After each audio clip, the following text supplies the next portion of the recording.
So hello and welcome. This is Mark here for my weekly NDIS video update. And this week I want to talk to everyone around therapeutic supports, which is essentially counselling that psychologists or counsellors do for NDIS clients, and behavioural supports.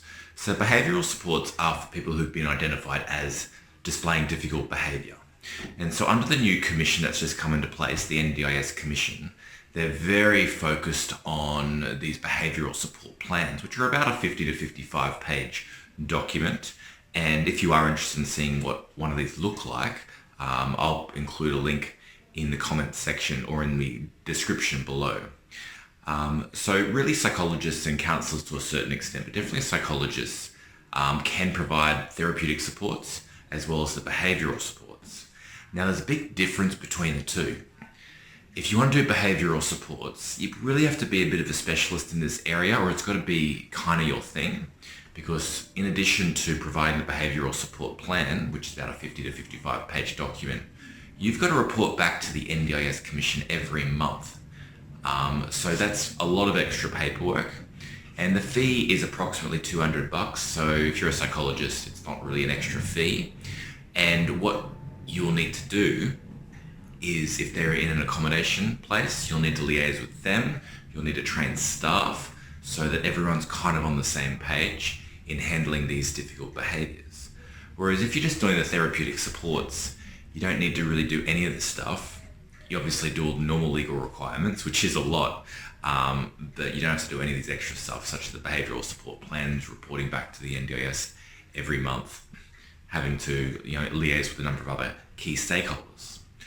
But what I recommend happens is there's going to be a lot of clients who display these difficult behaviours, and they really need to be on the behavioural support plans because, this is firstly what the NDIS wants, but also other parts of the NDIS, such as the accommodation providers, need to have this extra funding to be able to deal with these people. And of course the staff need to be able to train, be able to be trained in how to best deal with these people. So it needs to happen.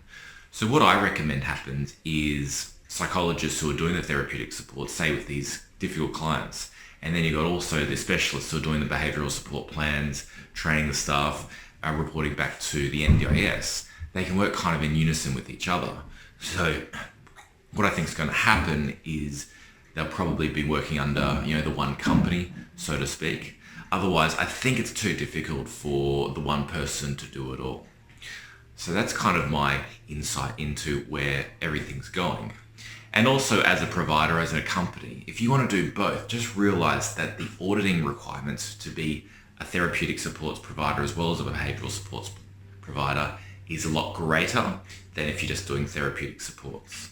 So it's going to be about $500 to $600 per audit if you're just doing therapeutic supports. But if you're doing behavioural supports as well, and I can also provide a link below, it's going to be $3,000 plus. So if you want to play in the space of behavioural supports, make sure that you really want to do it, number one, because there's a lot more, legal requirements, so to speak. So hence why I recommend that, that psychologists who are doing the therapeutic supports are working with psychologists who are doing the behavioural supports, maybe in the one company, as the best way forward.